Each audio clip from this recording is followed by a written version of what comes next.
Assalamualaikum warahmatullahi wabarakatuh. Perkenalkan, nama saya Parja Nasution, NIM 1903-1084, semester 4B.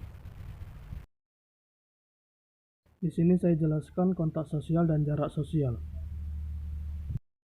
Yang pertama, kontak sosial. Pengertian kontak sosial. Kontak sosial adalah sekumpulan aksi dan proses reaksi sosial dalam kehidupan masyarakat yang saling memberikan pengaruh satu dengan lainnya. Proses terjadi kontak sosial di masyarakat ini meliputi dua bentuknya, yaitu kontak primer melalui berhadapan langsung face to face, dan kontak sekunder, yaitu kontak sosial yang dilakukan melalui perantara. Jenis kontak sosial. Kontak sosial dalam masyarakat berdasarkan pada bentuknya, maka terbagi. 1. Primer. Menemukan adanya kontak sosial primer sangatlah mudah kita temukan di setiap kehidupan manusia. Hampir setiap saat seseorang melakukan kegiatan ini. Bentuk nyata saat ada acara hajatan pernikahan, masyarakat pada umumnya melakukan kontak sosial secara langsung, berhubungan membicarakan masalah dalam masyarakat atau membicarakan solusi atas permasalahan yang terjadi. Contoh lainnya mengenai kontak sosial primer ini misalnya aja dalam melakukan syukuran, seseorang melakukan syukuran secara langsung akan berinteraksi sosial dalam masyarakat. Interaksi akan selalu face to face sebagai syarat utama terjadinya kontak sosial tersebut.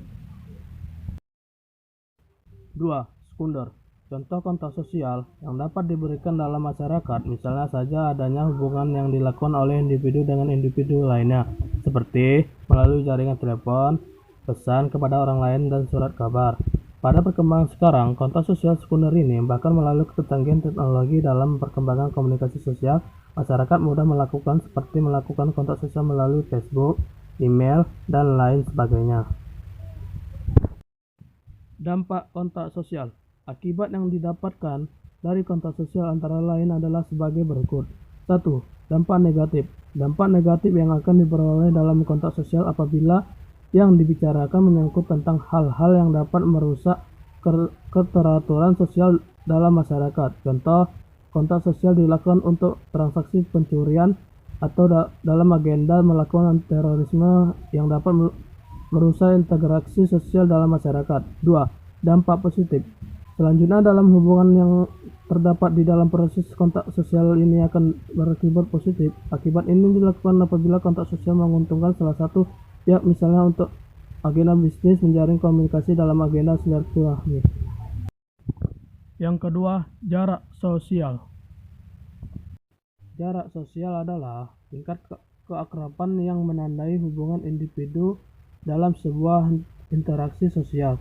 Jika seseorang jarak sosialnya jauh, maka orang tersebut akan terisolasi karena orang tersebut jarang bertemu, jarang berkomunikasi. Namun ada juga yang meskipun jarak sosial jauh dan kontak sosialnya jauh, tidak menimbulkan terjadi konflik seperti terhadap orang yang tidak dikenal. Jika jarak sosial jauh, maka kontak sosialnya juga jauh. Jarak sosial ditentukan oleh frekuensi pertemuan, komunikasi, dan relasi sosial.